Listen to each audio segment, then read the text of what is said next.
Hi, this is Kamala Murphy. Welcome to this episode of the Heart and Chutzpah podcast.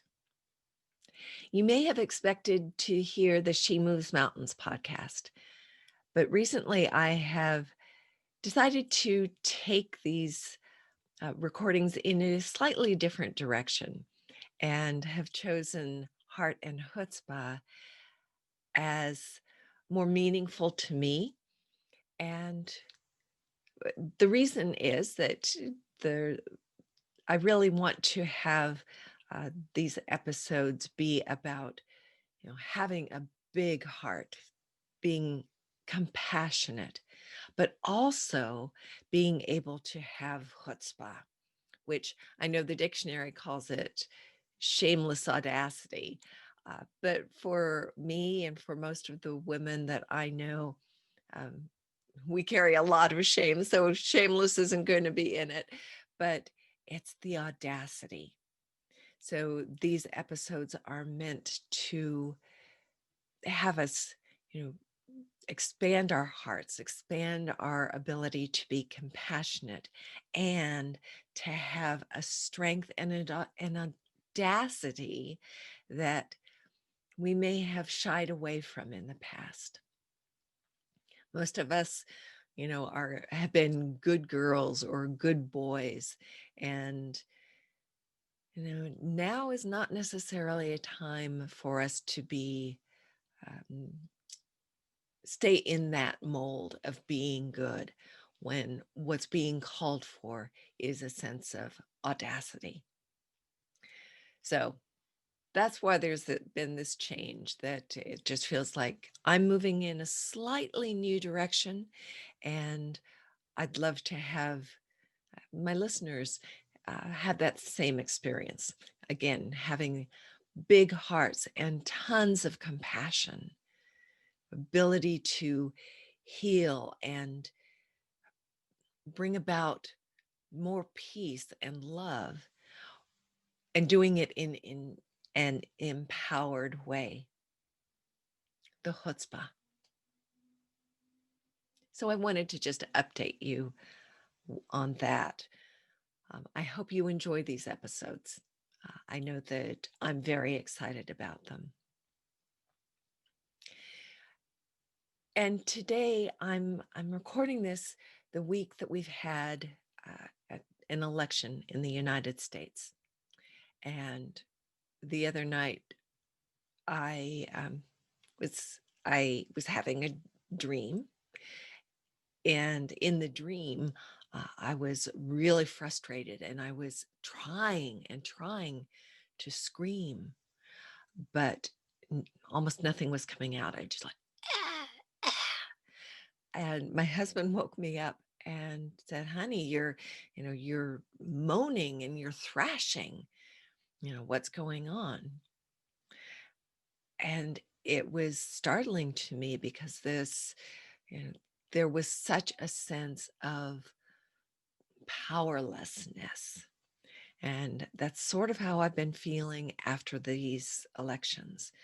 I've been stunned by the bitterness and animosity. This is not how I expected America to be. So I know that, no matter what the outcome, we still don't know, uh, but no matter what the outcome is, I think there's going to be a lot of continued anger, bitterness, frustration, feeling powerless. So I think that's why that dream was so powerful for me. It's that idea of I'm trying to scream, I'm trying to be heard, and all that's coming out is this little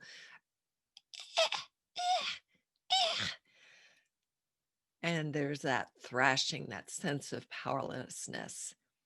And I don't think that it needs to be that way. This is time for us to be able to perhaps enlist that chutzpah that might have been buried.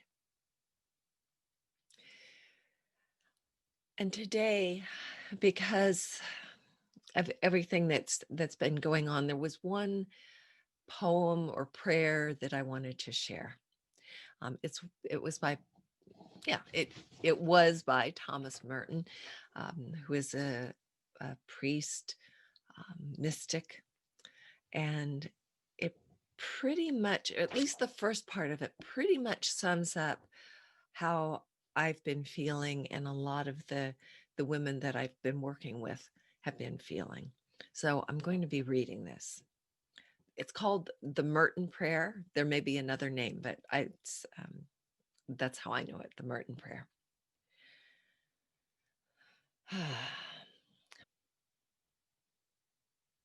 My Lord God, I have no idea where I am going. I do not see the road ahead of me. I cannot know for certain where it will end, nor do I really know myself.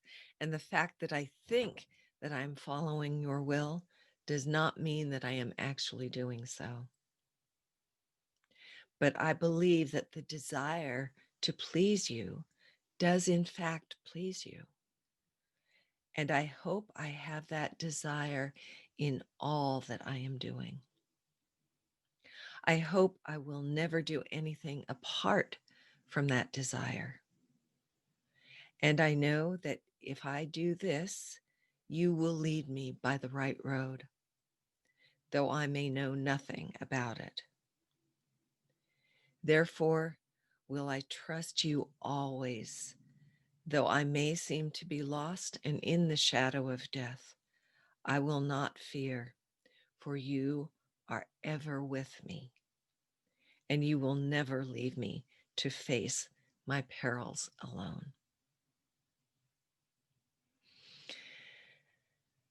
And I invite you to take a deep breath if you're able to, and just let some of this sink in, because I don't think any of us know exactly where we're going or how things will turn out. But I think many of us have that desire to please the God of our understanding, to do God's will, even if a lot of the time we think we're doing God's will, but that does not mean that we're actually doing so. I love that line. We want to please God, the divine, infinite intelligence, however we call God, or the all that is. We have a desire to please our Creator. And because we desire that, I believe that divine appreciates that in us and will lead us on the right road. These times may be very, very challenging. I'm almost sure that they will be. I mean, half of our country will probably not be happy, and will be not just not happy, but angry and feeling bitter. And if we can, as I said to a friend this week, if I can bow my heart in faith and trust that God's got this, that maybe I'll be able to find that right road, and that we will be able to find our common ground again.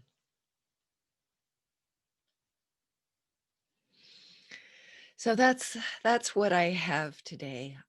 I'm sending you love and blessings and prayers of peace, that we find that common ground and can trust that everything will be made right and fair and just. So I think that is it for now. And I hope that you have a blessed week. Until next time, bye for now.